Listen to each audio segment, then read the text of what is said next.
NFL defensive backs are notorious for their abilities to run their mouths. As a matter of fact, when you look at a cornerback like Jalen Ramsey in today's NFL, a part of his game is as much physical as it is psychological. They like to jabber on the field, talk a big game off the field, and some aren't afraid to trash talk to the most Hall of Fame worthy players during a play. Some will even run their mouth against a master of the game, such as Tom Brady. These players should know that nothing good comes from making Tom Brady angry, especially if you are on the opposing side of the field. And one defensive back learned that the hard way, that if you run your mouth about Tom Brady, prepare to get burned big time. What's going on, guys? Your boy Mike here, and today we're doing yet another video on a poor defensive back that decided to trash talk Tom Brady. We have several other videos like this in our trash talking playlist, so make sure to check them out. And if you happen to suggest a trash talking moment that becomes the most liked comment in the video, we will tackle that next. Now that we got all that out of the way, break!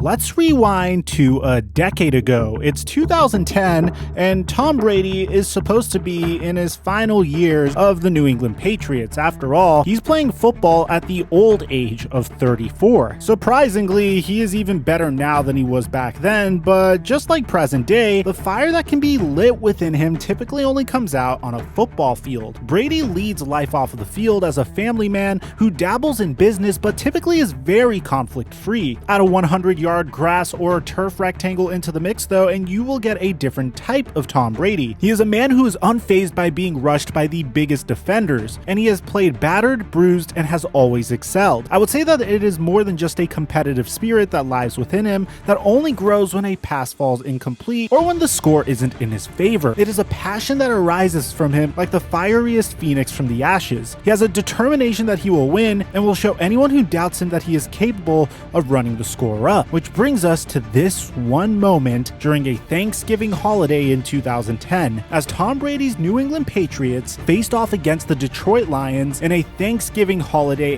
AFC versus NFC Thursday afternoon soiree. The stage was set for a Tom Brady comeback, but this comeback would be the ultimate payback to a 5'9" and not quite 200-pound cornerback who learned very quickly never trash talk Tom Brady. The Detroit Lions were hosting the New England Patriots in a afternoon matchup that they needed to win desperately. The Lions were sinking to the bottom of the NFC North as they were only able to squeak out two pitiful wins before that November 25th game, their 71st annual Thanksgiving Day game. Starting quarterback Matthew Stafford was out with a shoulder injury, and Sean Hill would serve as a signal caller for this game that put the Detroit Lions as the clear underdog. The Lions were at home that day, as they typically are playing at home when it's Thanksgiving. This has been a tradition. Detroit had been the home team on Thanksgiving ever since 1934, when the owner at the time decided to play on the holiday to attract more fans. That owner from 1934 also negotiated to have his Lions games aired across 94 stations via NBC, and the rest is history. However, despite this storied tradition, for the Lions, playing a home game on Thanksgiving far from a guaranteed win other than at the gate. The all-time record of the Detroit Lions on Turkey Day is 37 wins, 40 losses, and 2 ties. The NFL Week 12 game in 2010 would be an especially tough test for the Lions, as the New England Patriots were the Patriots of their dynasty years, and they marched into Detroit with only 2 losses on their record. The Patriots that season proved that they could run the NFC North table and had already taken down one of the Lions' fellow NFC North Division foes, the Minnesota Vikings, that Halloween. Tom Brady must especially like playing on holidays, but when you have a wide receiver core that features the likes of Wes Welker, Deion Branch, Rob Gronkowski, and Aaron Hernandez, and a defense that features the likes of Vince Wilfork, Rob Ninkovich, Devin McCourty, Brandon Merriweather, well, I'd have to say that each and every game for Tom Brady must have been a holiday, because at this point, the Patriots Patriots were pretty much steamrolling their way to the best record in the NFL, but what about the early 30-something Tom Brady? How was he doing? Brady's 2010 season was one of his best, and he's had a lot of great seasons. As he warmed up on Ford Field, he had the confidence of carrying the second longest streak in the NFL season of 0 interceptions in his last 172 passes. He would go on to win the NFL MVP award this year by a unanimous vote. However, one individual showed some serious disrespect to one specific member of the New England Patriots. When the Patriots and Lions game kicked off with the smell of turkey drifting in from kitchens across America as families tuned in for a special holiday full of football, it was not a typical start for the New England Patriots. New England was forced to punt on the first, would continue throughout the first half. New England did manage to get deep enough in Lions territory to convert an easy 19-yard field goal with a few minutes remaining in the first quarter. With only seconds remaining in the first quarter, the great Calvin Johnson caught a touchdown to put the Lions up 7-3. A costly penalty during the next series forced the New England Patriots to punt again, and the Lions, to the shock and glee of their fans, found the end zone again and were up 14-3 with just over 6 minutes remaining in the half. Brady did carve up the defense for an 83-yard drive that ended in a Patriots touchdown with just 45 seconds left before halftime, but the Lions took the ball and drove down to the 44-yard line to complete a field goal just as time was expiring. Both teams donned in their unique home throwback uniforms, headed into the locker room surprised as the score was 17-10. Tom Brady didn't put up a terrible first half at all as he went 10 of 13 with 110 yards. However, those stats would soon dramatically change for the better. As the second half began, Tom Brady is knocked down via a Lions blitz and nearly intercepted on a broken flea flicker play. On 2nd and 10, Dwayne "The Rock" Johnson is in the broadcast booth, perhaps promoting some sort of action movie and or getting inspiration for the HBO series Ballers that would come out 5 years later. Legendary broadcaster Jim Nantz gave The Rock the opportunity to call the next play. Dwayne Johnson started the play-by-play, but his sentence would be awkwardly cut short as Lions defensive back Alphonso Smith, a second-year player in the league, would quickly break up Tom Brady's pass. The thing that probably caught everyone off guard was 1, Tom Brady's pass looked horrible, and 2, Alphonso Smith didn't immediately run back to the line of scrimmage, but instead celebrated the down by wagging his finger and jabbering in Tom Brady's direction. You see, Smith would probably be one of the earliest opposing players to ever talk trash to Tom Brady. Bear in mind, this is way before people started considering Tom Brady as the greatest of all time, because it's been a while since he last won a Super Bowl, and he recently lost to the New York Giants in the Super Bowl as well. However, in this instance, Alphonso Smith really should not have said what he said to Tom Brady, as he was about to see how quickly the tables could and would turn. After another incomplete pass on 3rd down, the New England Patriots were forced to punt again, and the Detroit Lions would come onto the field feeling ridiculously confident as they had the ball up 17-10 and had Calvin Johnson on their side. Bear in mind, Calvin Johnson was the type of wide receiver that you could just close your eyes and chuck the ball up to, and he would somehow, some way come down with it. As soon enough, Sean Hill would drop back, look around, close his eyes, throw up a pass for Calvin Johnson, only for Devin McCourty to intercept that pass. And boy,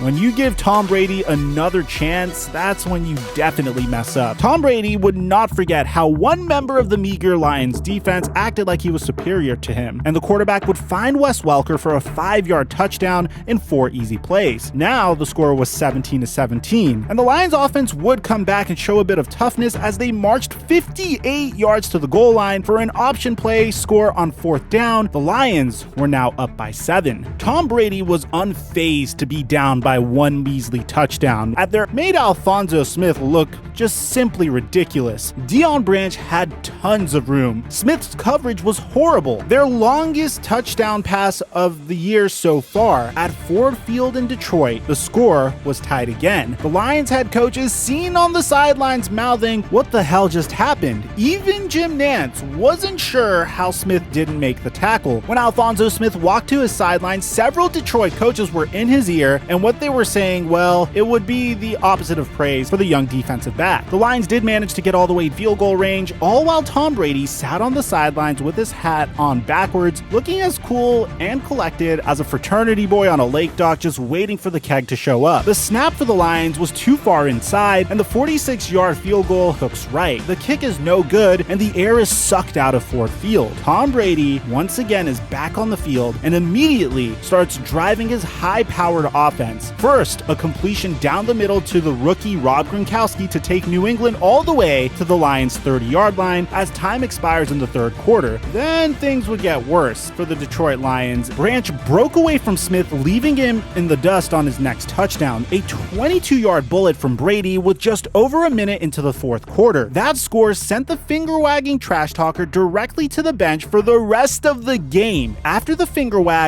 and chatter from Smith, Tom Brady completed 21 of 27 of his passes for 341 yards, giving him a perfect 158.3 quarterback rating for the rest of the game. With 6 minutes and 42 seconds left, Brady hit 10 straight passes, connected again with Wes Welker for his fourth passing touchdown of the day, and that score put the Patriots up by 14. The once rowdy stadium now was silent. The score, as the turkey and stuffing was set on the table next to the mashed potatoes and gravy, was 45-24 Patriots. And for Alphonso Smith, he probably had a little extra salt in his gravy later that night from his tears that fell because he would forever be regretting that he ever talked trash to Tom Brady. Alphonso Smith owned up to the trash talking, saying after the game, "I take full responsibility. I pretty much gave the Patriots the whole game. I cost the entire city a celebration today, but because I'm pretty sure everybody was going to celebrate." A couple of days later, Smith was still lamenting his actions. As he said, "I just want to apologize to my teammates because they played so hard. I feel as if I was the catalyst for this loss. I also want to apologize to this organization and the fans." He went on to say, "It's unfortunate for myself. I know I'm smarter than that and I'm not a selfish guy. But today,